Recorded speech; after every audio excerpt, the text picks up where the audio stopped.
Hello, this is Francisco Lavoy from Genmoji. This is a short video explaining the off-grid solar energy and energy storage design for the Friedman home in Dorado Beach East, Puerto Rico.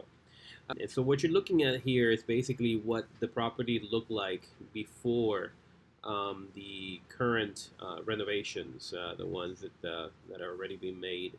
Um, so it's very important, because we really needed to use this in order for us to be able to do what we've done so far. If we look into the actual design and the actual image from Google Earth, you can see here that the property already has been restored. We have the green, the artificial green area terrace on the back side. We have the pool. We have the property with the east and small terrace and the white flat roof on the west side. And actually, I'm just going to go here and show you um, what we've actually created for you. This is the property. We've actually done the actual design of the property on our software. This is a CAD design type. As you can see, we have the different sections, garage, different parts of the house, different levels of the house, and we'll see this in 3 dimensions in a bit. What we want to show you here is basically, depending on where you actually put the cursor, it's the amount of irradiance that's actually being produced in terms of kilowatt hours per square meter per year. So as you can see, the lighter the color, light, yellows, it's a lot more energy being produced, whereas the darker colors, you see how that actually decreases significantly. Now, unfortunately, in Dorado Beach East, we cannot put solar panels on the tile, the Mediterranean tile type roof areas. It's basically just a requirement of the HOA. I wish I could actually do that because I can actually produce the right amount of energy for your energy needs, and I'll get to that in a second. But as you can see here, we have the areas in which we were able to put solar panels, or that we can put solar panels, are the the east small terrace, the west extension roof, which is right next to the pool area, and then of course the area right above the artificial grass terrace that we have to the south of the property. This is where we actually can yield the most energy. Between the three spaces, we're capable of putting comfortably 83 solar panels with a total system size of about 31.5 kilowatts, which is basically, considering panels of 380 watt. So if we look at this same information here, but in a three-dimensional way. Number one, we get the analimas. The analimas is basically the position of the Earth in relation to a specific location. I'm sorry, the position of the Sun in relation to a specific point in the Earth and at a specific time during the year. So, if we're looking at analimas, the analima of the Sun will depend on the month, the day, and the hour. This is summer solstice, which is June 21st. Longest day of the year. Hours, daylight hours go from between 6 in the morning all the way down to 7 p.m. in Puerto Rico. This is where we yield the most energy. If we were to look at the behavior of the sun during that time, we could very well see how the shades, have an effect on the system. If we're looking at around, say, 8 o'clock, you see how these panels here are affected by the shades from the building. Once we get into the 9 o'clock to 10 o'clock hour, we have pretty much most, full power production. All the way into about 4 o'clock when we start seeing some shading having an effect on these panels here.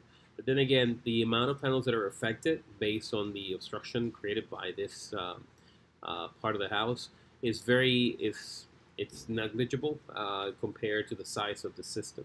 Unfortunately, our real issue, it lies in the amount of space that we have available to put solar panels. And apparently we cannot, even if we wanted to, we could not put wind turbines, as the HOA, as far as we understand, does not allow them either. Um, Now, December 21st, shortest day in the year. Our daylight hours were from 7 a.m. to about 6 p.m. In Puerto Rico. As you can see, even at around 12 o'clock, we can still have some shading on these. So 11 o'clock or 10 o'clock. So a big part of the big array here is affected. The good thing is that the biggest array, which is the terrace port, as you see here, it's not affected at all. It has no obstructions whatsoever. So at least we know that we're actually yielding somewhere around 28.4 or about 28, 27 or 28 kilos for most of the day.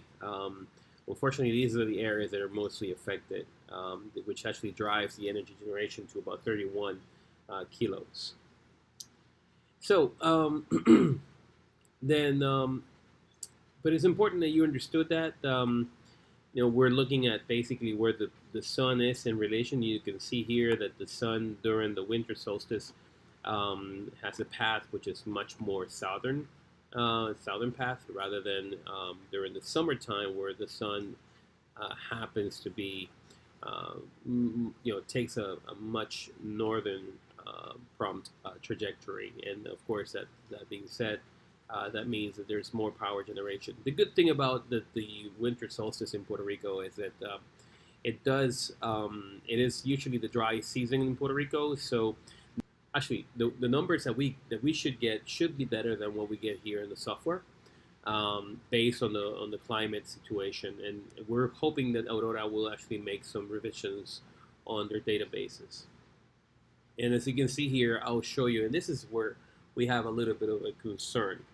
Now, usually we work on models of about 100%, between 88 and 92% energy offset. And that would yield somewhere around 200% the requirement in terms of energy generation for HKs. But in this case, we're getting just about to 60%.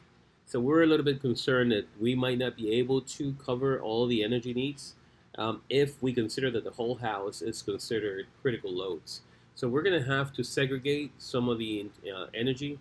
We also have to take into consideration that we have some shading that is actually having an effect about a loss of about 8.5%. And environmental conditions is also very, very important. Dorado, it rains a lot, despite the fact that you guys being in the beach. So it's 9.7%. That's a lot. The rest is basically just the soiling, the DC to AC conversion. It's not really. It's something that's usually very very typical, very common among most, if not all, designs. So this should give you an idea. If let's just go into the actual proposal, and you should have this in your hands. So just at a glance, this is the important thing. Most of this information here is basically, it's cramped out, cramped down into this glance here. You have the solar array, the energy storage, the area cover, for each. The solar array will take on about 1,600 square feet, or 87% of suitable solar-ready space. That's 87% of this area, and this area. Again, not of the whole property. If we were to take 87% of the whole property, our energy production will be completely different, which would be much better. We have just the generation is about 31.5 kilos. And this is a wrong number. It's actually 119%, which again, we rather look into scenarios in which we're above 200% to make sure that we have enough energy generation beyond the average, that even at half, we can still cover 100% of the needs of the place. The hours of energy use or energy generation of the solar array is 5.3, which is basically the amount of hours, solar peak hours in your area. So that's the average. Sometimes we have about 4, sometimes we have 8 hours or so of sun. So the average is about 5.3. The energy storage would actually be 18.7. So we need 18.7 hours of energy storage. That's somewhere between 4 o'clock and say 9:30 or so in the morning. And so during this 5.3 hours, we have to generate the electricity for those 5.3 hours and for the 18.7 that we're going to actually store in our system. Um, so, and we actually looked into your numbers, and as a matter of fact, I'm going to be looking at this real quick. We looked at the consumption here for July to August, which is one of the it's really really usually it's high. Your previous read was 1448,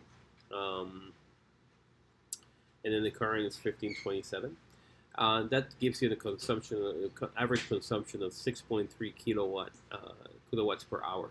So your consumption is quite high. You can tell by your bill here. But when you look into the consumption history, you can see here that you had better consumption in the past. I'm sure that this is previous to your renovations at one point. And then you had a spike in May. You stayed really within the same realm, but May, June, this has basically just gone up significantly. It would be interesting to see if we can actually do an assessment, an energy assessment, energy efficiencies assessment to understand exactly what this is all about. Basically, this gives us an idea. We know that the trends will be just about the same, between October and November compared to December and January. So based on that, our numbers, in giving this number for July and August, our numbers basically give us an average of 5.87, 5,870 watts per hour. So we during the day we're going to be using the solar array. We're going to be taking 31.1 kilowatts produced from that. We're going to be using 31.1 kilowatts, and during the night we're going to be using 109.8, simply because it's basically the difference between 5.3 hours versus 18.7 hours. So this is our concern. This is the offset. Where we have to really look into whether we're we should go off the grid, which I don't think is the right thing to do for your particular case. Our system, our proposal takes into consideration a grid tie system, but that is capable of doing islanding. As a matter of fact, it does provide priority to doing, to using the sun and your batteries as the main source of energy every day. And then if you use more that you produce, then that difference is then provided by PREPA. Usually would happen somewhere around 4 or 5 in the morning, if it happens. So the recommendations that we have two, and these two recommendations are based on the fact that you have a very, you have a significant, requirement in terms of energy consumption. You're not a typical house in Puerto Rico, and usually the systems that would actually go in line with your needs would be something more in the realm of small business to mid-sized business solutions. Number one. Number two, you need a system that can cover beyond just energy storage and solar. You need a system that if you're going to make a big investment, it needs to have a good return on investment and a very good, strong lifetime expectancy, specifically on the energy storage. And number three, it needs to have the capability of not just being charged by your solar array or even PREPA, but to be charged by energy production systems that you might already have, like your energy generator in your house, gas or diesel. and that's huge. That's super, super important. Also, systems that can work on tri-phase scenarios, and that's something that we understood that you are on a single-phase system. But your house is capable of three-phase. I believe that you have a generator, a transfer generator in the back, in the front side, owned by Prepa. Each house in Dorado Beach East has one, so it's each of these are capable of three-phase, energy design. So the first one is simplify. Simplify is the we would call it the military grade solution. This is what this is a modular system. These are small batteries of about 3.5 kilowatts each, capable of delivering about 2.8 kilowatts each. But then it's modular. You can actually just put one after the other, and theoretically you can actually add as many batteries as you like, endless, unlimited. So we usually use Simplify for our large scale projects.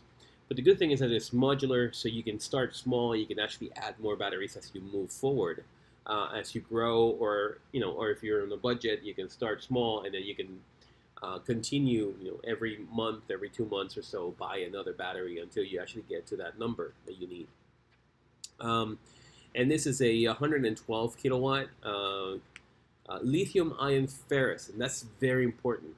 You don't want to use lithium ion cobalt, which is what Tesla and Pika and LG and some of these other companies, that's what they offer you. This is technology that is lithium ion, that runs hotter.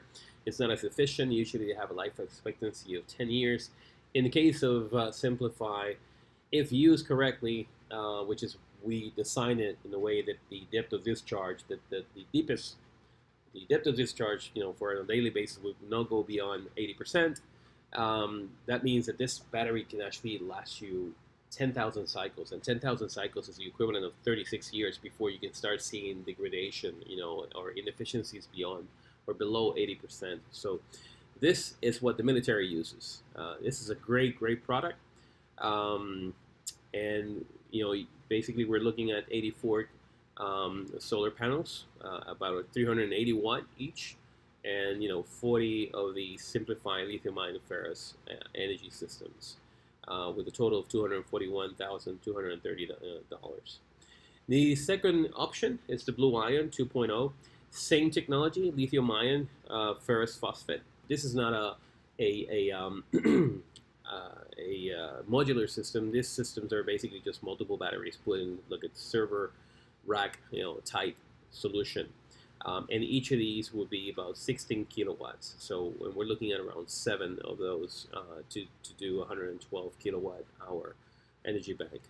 And the price is $231,790. So here's a storage, energy storage system comparison. You have the installed price, which includes the solar array, Blue Ion 231, Simplified 241,230. Same storage capacity, which is 102% of the need. The Blue Ion is scalable up to 451 kilowatt hours, whereas Simplify, it's unlimited. The one thing about Blue Ion and the advantage is the warranty. The warranty in the Blue Ion, despite the fact that you have more cycles on the Simplify, warranties are basically based on years. Usually if you have 8,000 cycles, that means about 21, 22 years, it's life expectancy versus 36. But in the end, you have to look into the actual year. So the years, 10 years would actually come in much faster than the cycles. Usually a cycle is, a complete charge and complete discharge per day. So the good thing about Blue Ion is that they're giving you 15 years of warranty, and you can discharge the Blue Ion 100%, whereas the Simplify, in order to get these numbers, you can only discharge it to 80% every day. So that's why you see that the price is about $10,000 less, for the Blue Ion. And another important thing, if you want to go off grid, but you're still, we understand that you're limited in terms of the amount of energy that you can produce because you don't have enough real estate to put solar panels. You can these both of these systems can be charged by the generator, and the Blue Ion, it has a technology that allows it to be charged in 1 hour. So 1 hour of generator use and charge in your house can actually yield up to 18 hours of battery. So, if that's something you want to see, we highly suggest that you actually remain with Prepa at least as a contingency plan. And that in the event of a complete outage, then you can actually look at, the system will be configured so that it uses the solar and the battery, and then the juice runs out. You can then start the generator. The generator can actually, depending on how big your generator is, if you have like a 60 kilowatt system in there, you can charge the full system in less than 2 hours. If it's a system of 100 kilowatts, you can charge it in about an hour or so. So that's a humongous advantage of the Blue Ion. And the flexibility, the advantage of the Simplify is the flexibility in the modular system. Yes, you can start small. You don't have to buy the whole thing now and just add more and more. But we also add in a sense monitor that allows you to understand your appliance energy consumption. Excuse me. It does allow you to understand exactly how much each appliance is using. So it allows you to basically make better decisions as to how you use or consume energy, and basically drive down the amount of energy, therefore prolonging the efficiency of your system. This we will give it to you for free. And then potential timetable scenarios, we have completion if purchased by October 1st. These are the um, approximate delivery times. Simplify and Blue Ion systems can take up as much as 30 to 45 days, to be delivered. These are the terms. And hopefully this gives you a good idea as to what we had designed for you. Again, you have some significant limitations based on the HOA restrictions, because if not, we would be producing energy like crazy. And this basically does not give us the 100% assurance that you can actually provide 100% solar or off-grid capability based on the energy generation capacity that you have. Looking forward to working with you. If you have any questions, feel free to call me. And again, thank you for giving us an opportunity to deliver this presentation.